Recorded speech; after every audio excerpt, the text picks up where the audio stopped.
Então vamos lá, meus amigos, meus amores, vamos continuar na sequência falando do laboratório de como criar ativos reutilizáveis do Power BI.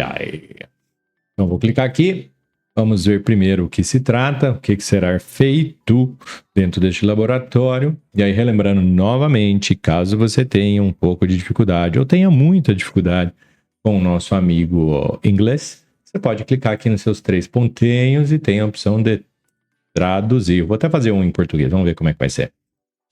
Então, vai lá. Criar recursos reutilizáveis do Power BI. Nesse exercício, você criará recursos reutilizáveis para dar suporte ao desenvolvimento de modelos semânticos e relatórios. Esses recursos incluem arquivos de projeto e modelos do Power BI. Em termos de 30 minutos... O que a gente vai fazer? Vai entrar aqui, baixar o nosso amigo Power BI. Vou baixar aqui do lado.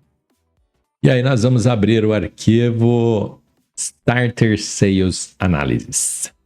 Então vamos ver a sequencinha. Vamos lá. Seleciona o arquivo, opções, aí ele vai alterar, igual a gente mostrou no vídeo. Vai habilitar o TMDL Format. Então vamos lá. File, Options. Vou estar desatualizado, esse aqui, vamos ver. Aqui, Preview Features. E aqui ele está falando para habilitar. Eu vou tirar e vou deixar igual. Vou deixar só o que está aqui. E vou dar um OK e vou reiniciar o meu Power BI. Aguenta que eu já volto. Beleza, vamos lá. Selecione um salvar e aí ele vai falar do nosso amigo PBIP. Então vamos começar lá, a gente já fez um pouquinho durante a nossa explicação teórica, mas vamos fazer novamente. Então estou aqui na minha pastinha, vamos fazer aqui, ó, Lab. Vou deixar separadinho. E aqui então tem as opções, você vai ter o PBIX, que é a caixa preta que a gente vem falando, tem tudo ali misturado, modelo semântico, junto com relatório, tudo junto. E aí depois você tem o PBIT, que é o template. Então tudo que eu deixar de configuração, quando eu abrir novamente, ele não leva o dado, quando eu abrir novamente ele vai abrir, e o PBIP, que é quando começa a escalabilidade das organizações, a gente começa a fazer via projeto.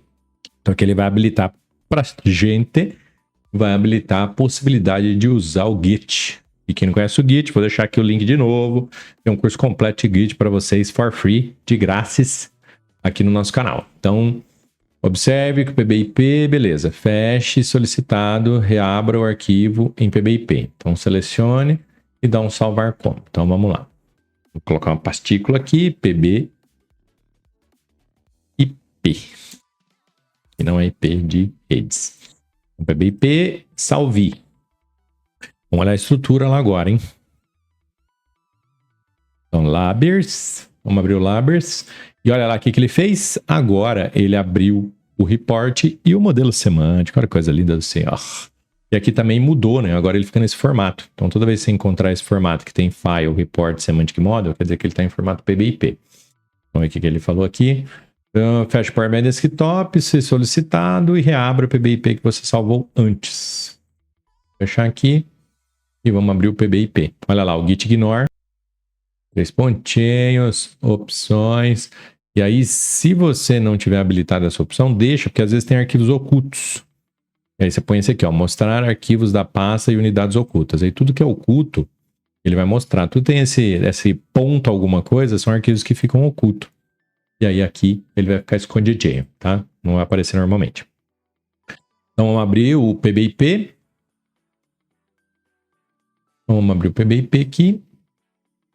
Faz que ele vai pedir alguma atualização. Vamos ver.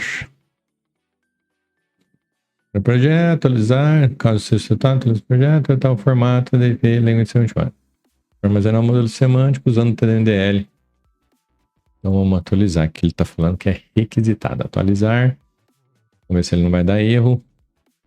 Se tudo estiver certo e nada estiver errado, como eu tenho o Data Warehouse mapeado na minha máquina, né, vou deixar aqui um vídeo para vocês também, explicando como que você faz o backup e restaura o backup desse AdventWorks na sua máquina, tá? Caso queiram fazer os laboratórios. Beleza, salva o arquivo. Salvei. Pá. Ok. Sigamos. Analisar detalhe do arquivo do Power BI. Vamos analisar como as alterações feitas no Power BI são refletidas no TMDL. Na sua área de trabalho, use o explorador de arquivos, que é dica aí também, o Windows Z, abre o seu Explorer, Windows Explorer, e você vai ter os seguintes itens. Report PBIP, vamos olhar lá, ó. Report PBIP, que é o Project, seu relatório pasta relatório, report, aqui seria report, né? A tradução já atrapalhando nós. Semantic Model e o Git Ignore. Esse Git Ignore, para quem não conhece sobre Git, ele é um arquivo que dita o que você quer ignorar quando você for subir esse arquivo ou fazer o versionamento via Git. Ele está falando assim, olha, tudo que tiver no PBI, na verdade, location JSON, é para você ignorar, tá? Então, vou fazer um exemplo aqui, ó. Se eu abrir essa pasta aqui agora, vamos olhar em Open Folder, e eu pedir para abrir essa pasta aqui, Select Folder, ele vai mostrar a mágica pra gente, porque tem mais coisas ali. Olha lá. Então eu vou ter PBI agora, que são os Location Settings. Então ele está falando lá no Git Ignore, olha lá, ó, PBI, pasta PBI, Location JSON, Local Settings JSON. Então ele ignora, por isso que chama ignora, né? Ignore, Git Ignore, ignora. Beleza. Então adiciona uma nova tabela ao seu relatório. Então vamos obter dados da web e vamos pegar esse aqui. Isso, é que o meu aqui está diferente, né? Então vamos lá, dados da web. Vamos clicar aqui, escrever web. Vamos pegar o caminho ali. Vou ter que alterar aqui o meu, né? Então downloads, reusable, estimate. Vamos voltar na pasta aqui. Reusable assets, esse aqui. Então, aqui vamos fazer um Frankenstein rapidão aqui. Eu só mudei a pasta aqui, tá, pessoal? Só porque o meu arquivo tá num lugar diferente. Mas beleza, referenciei o arquivo que é o residentes da população US. Vamos ver se vai tudo certo. Se tudo certo, nada der errado, a gente vai ter a mesma telinha. Vamos pegar aqui Table 2. No Table 2 ele vai pedir para fazer a transformação do dado. Então vamos lá no Power Query. Aqui no nosso friend Power Query, renomei para população. Eu vou voltar aqui só para não dar erro, tá? Porque normalmente esses nomes são importantes para os próximos passos. Então, vamos deixar aqui em inglês mesmo. Então depois dá conflito. US Population.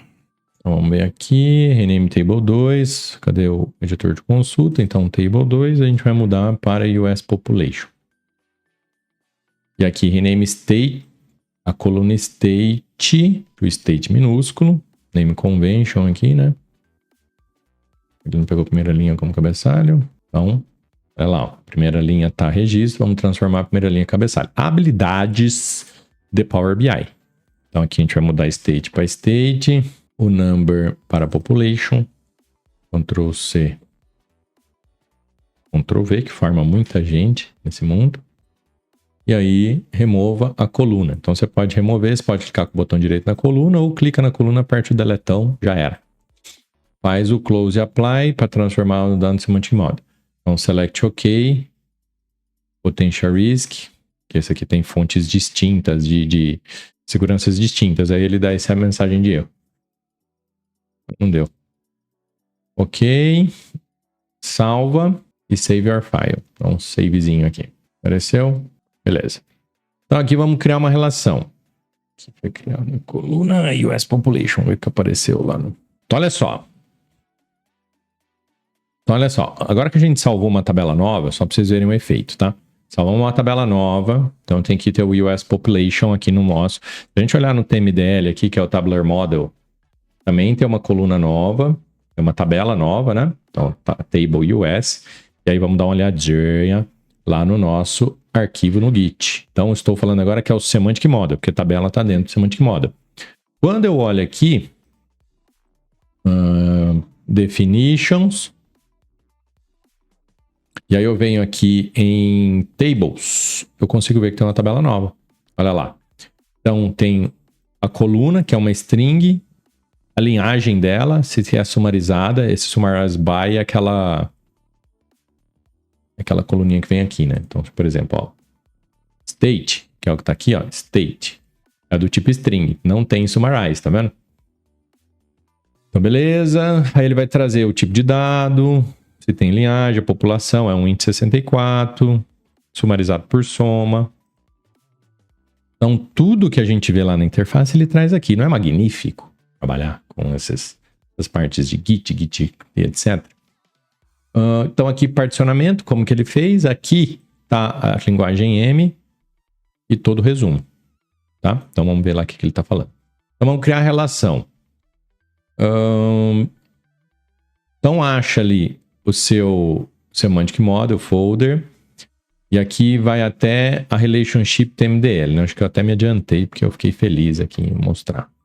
Então, Relationships, Semantic Model. Vamos ver o que mais que ele quer do Semantic Model. Folder Open Relationship TMDL. Definition Folder. Aqui, ó. Relationships TMDL. Então, toda aquela parte de relação, ele guarda aqui. Olha que fantástico. E aí, por que isso é bacana? Porque quando a gente usa o Git, o GitHub, essas ferramentas, a gente consegue ver como era antes e como ficou agora. E aí você consegue comparar o que mudou. É mais fácil para gerenciar seu modelo do que indo linha a linha. Então, olha lá. Abre o Relationship, falando Notepad, mas estou usando VS Code, pode usar o Notepad, sem problema. Então, o que ele está falando assim? Olha, vai lá na PBIP, em Semantic Model, Definitions, Relationship, botão direito, abrir com Notepad, ou Notepad++ para quem tem, tá? Então aqui ele vai te mostrar as relações. No VS Code é mais rápido, porque é uma ferramenta de codificação já. Então, vamos lá, note que a relação, são 9 relações listadas. Vamos ver aqui, ó. 3, 6, 9, fechou. Volta no Power BI, vai em Modeling e coloca essa tabela nova conectada em Reseller com US Population. Então vamos voltar lá, Tabular Model. Moda aqui. Resellers. Cadê os resellers? Vai ficar fácil? Vai aqui também. Pega Tables.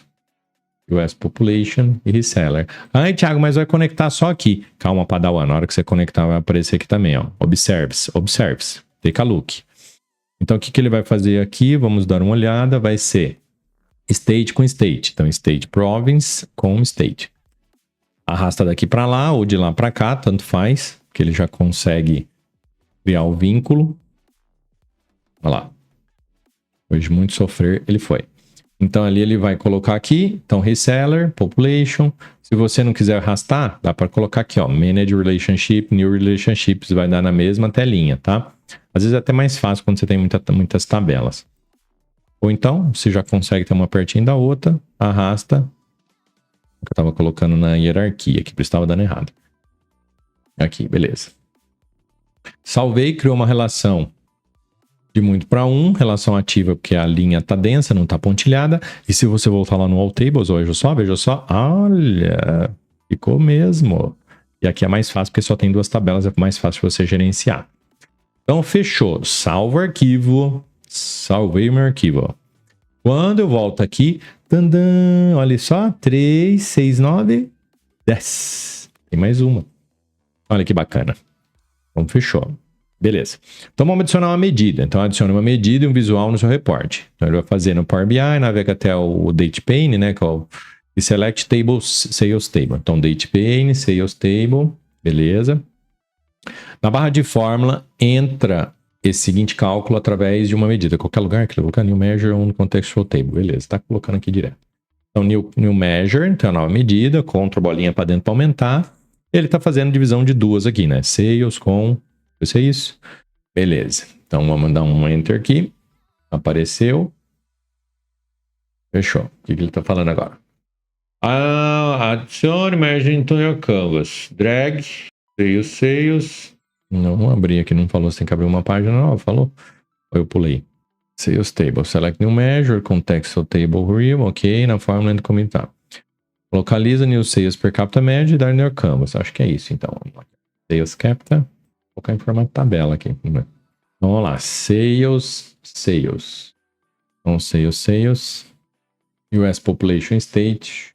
US Population. Vai pra cá. Population. Beleza. Já colocou em tabela. Ok. Not inconsistência formato de sales per capita. No dado da população.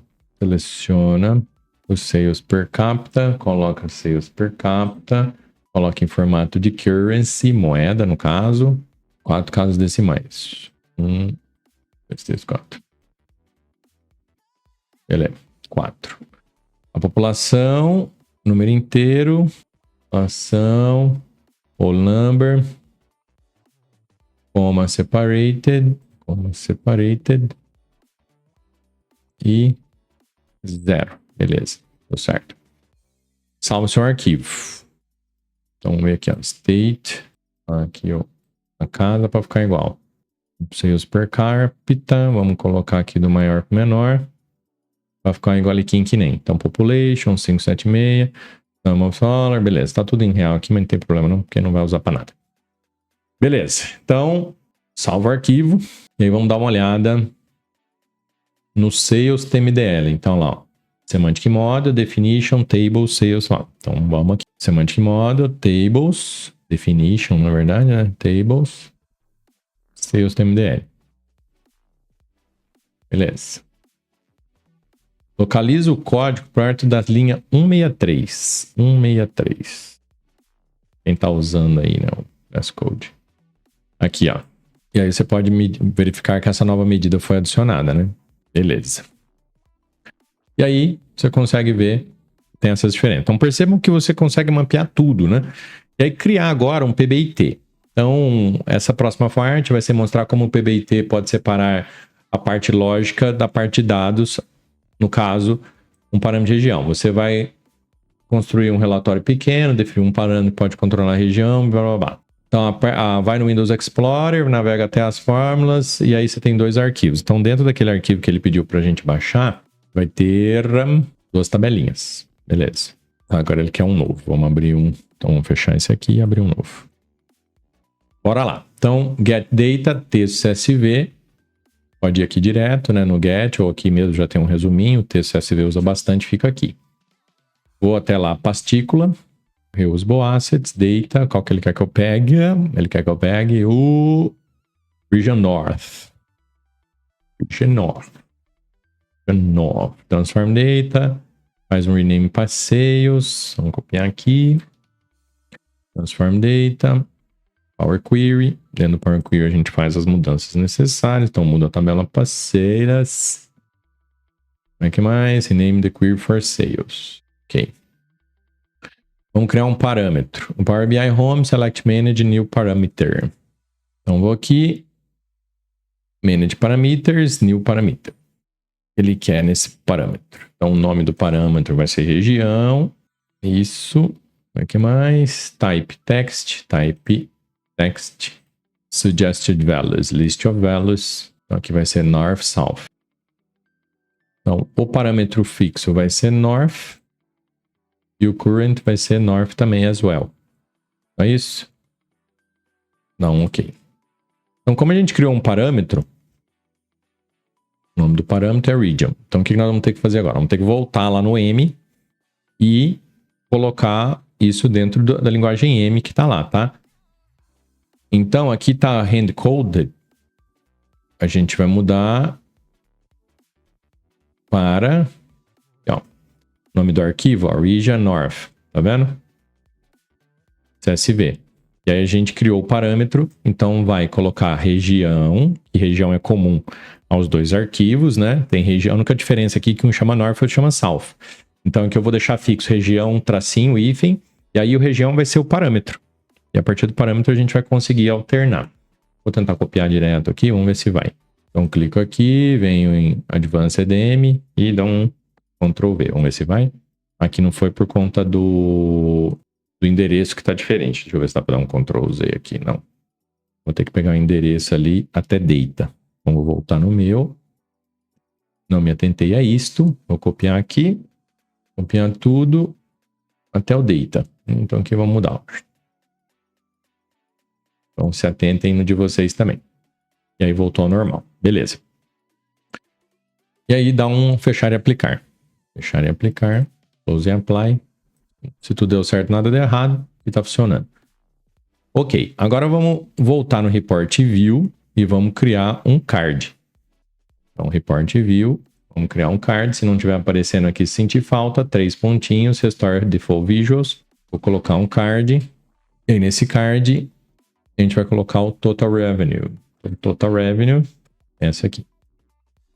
790. Um Column Chart. Vamos colocar um Column Chart. Qualquer um, pra gente ver qual que ele tá pedindo ali. Column Chart or Revenue by Product. Olha lá, por produto. Beleza, widget 1, widget B.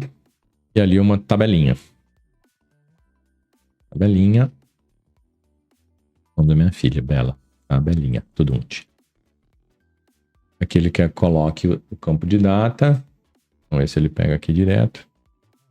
Como o meu tá desabilitado, a regra aqui vai ficar um pouquinho diferente aqui, tá? Mas sem problema. Aqui, produto. E aí, produto, sum of revenue e sum of unit. Ok? Beleza. Então, vamos salvar isso aqui. Vamos criar aqui, ó. PBIT exercício. Copiar esse nominho. Só que eu tô salvando com o PBIX, tá? Só pra salvar aqui. Não sei se ele pediu pra salvar. Não, mas tudo certo. Beleza. O que ele vai fazer agora? Vai pedir para salvar em formato PBIT. Então, observa aqui que eu trouxe o conjunto de dados. Vocês viram, né? Eu dei um fechar aplicar. Então, dá um Save As. Eu vou aqui em formato PBIT, que é o template. E aí, nós vamos chamar de Region Sales. Vou dar um salvar. Beleza. Ele pediu alguma coisa. Qual que é o Export Template? Ele vai falar assim, ó. Selecione sua região. Ok. Vou abrir o PBIT. Então, vou voltar lá. PBIT exercício. Então, olha aqui a diferença, né? Pra vocês verem no tamanho do arquivo. Então, o tamanho do arquivo... Não vai deixar eu ver. Eu tenho que voltar aqui para detalhes. Dá uma aproximada. Ó, quando a gente olha o tamanho do arquivo, o PBIX está maior. Por que ele está maior? Porque ele contém a camada de dados. O PBIT não. Então, quando eu abrir o PBIT... Esse que eu acho que ele vai pedir no próximo passo ali. Vamos ver. Aí ele vai pedir para você selecionar a sua região. Se deu certo, né? Vamos ver aqui. Olha lá. Seleciona a sua região. E aí, ele fala para selecionar a região Sul, que é a outra. E quando a gente olhar o relatório, ele vai estar com os dados da região Sul. Diferente. Tá bom? Então, essa é a vantagem do PBIT. Você pode deixar parametrizado, ou então, se você tem ali já as informações, tudo, de todas as características do seu relatório, você faz isso, e aí quando você abrir, já vai estar tudo aplicado. Outra forma aí de usar o PBIT. Beleza, então, pessoal, vamos para o nosso conjunto de perguntas. Então, verificação de conhecimento. Qual recurso deve ser habilitado para você gerenciar modelos semânticos usando ferramentas externas? API do Service, pontes ML leitura e gravação e pontes ML de leitura. Então, como ele está falando de gerenciar, então quer dizer escrita e gravação. Por padrão vem escrita. Então, quando a gente coloca aqui, pontes ML, você muda lá dentro do seu Power BI, deixa eu abrir aqui. Ali você está mudando tanto escrita como gravação. Deixa eu pegar aqui, vou voltar aqui. Eu vou aqui no nosso Settings, Portal Admin. Quando você vem aqui no Premium per User, tem aqui, ó. Read Write, Read Only, tá bom? E aí você muda. Beleza. Qual tipo de arquivo permite acompanhar e gerenciar VS Code Git? PBIP. PBIT é template, PBIDs são as IDs das conexões só. Um analista de dados corporativo tem a tarefa de criar um relatório com base em um modelo semântico publicado. O que o analista deve fazer para concluir essa tarefa? O analista deve copiar o modelo semântico existente? Não. O analista deve conectar a um modelo já existente do Power BI e do Power BI Desktop, porque a gente está falando de escalabilidade aqui, então já existe uma governança. O analista deve criar um modelo semântico do zero. Não, se já existe, só conecta. Um desenvolvedor de relatório em uma organização está tentando se conectar a modelos semânticos coletados, mas não tem certeza de quais usar. Ele encontra um modelo com um selo promovido. O que isso significa? Então, promover é quando você está tentando vender algo, né? Olha, eu fiz, olha que legal, compre. O modelo foi revisado e certificado por um revisor? Não, aí seria certified. O criador de um modelo acredita que está pronto para compartilhado e reutilização. Pode ser essa, e os dados do modelo são uma fonte central da organização. Então, quando vira fonte central, o pilar de governança falou, cara, é esse. Aí você tem o dado mestre. Então, nesse caso aqui, é criar modelo que acreditam poder ser reutilizáveis. Então, resumo da parte de ciclo de vida do Power BI do ativo a reutilizável governança corporativa. Etapa 1, criar e gerenciar arquivos modulares. Então, cria modelos semânticos reutilizáveis para o pessoal sempre pegar na fonte, não ficar criando individual. Então, tem os modelos especializados. Então, a partir do momento que eu tenho centralizado, se você precisar, por exemplo, de alguma região, igual a gente fez aqui do North-South, você pode fazer um semântico especializado. Substitua o PBIX, dê tchau, obrigado PBIX, agora é a vez do PBIP, principalmente escalabilidade organizacionais, e aí isso traz um pouco de mudança organizacional cultural, porque a pessoa tem que saber se é ICD, e normalmente se é ICD é coisa de engenheiro de software. Então tem uma quebra cultural aí para acontecer, tá? Visualiza as dependências através do Lean, a gente mostrou que é só mudar ali rapidão, né? Só entrar aqui e vir aqui, você consegue ver toda a lineage. Promova, faz o endorsement, tem 3 níveis ali, né? Promovido, certificado e data master, e habilite o ponto de extremidade para fazer automações, pipelines e realmente criar escalabilidade dentro da sua organização. Aqui é o passo mais top, mais maduro que você tem todo o controle automático. Fechou, pessoal? Então, vídeo rápido do nosso laboratório. Agora, em seguida, nós vamos falar, acredito que seja o último tópico, que é impor a segurança do modelo no Power BI. E a gente fala aqui de RLS, OLS. Até já!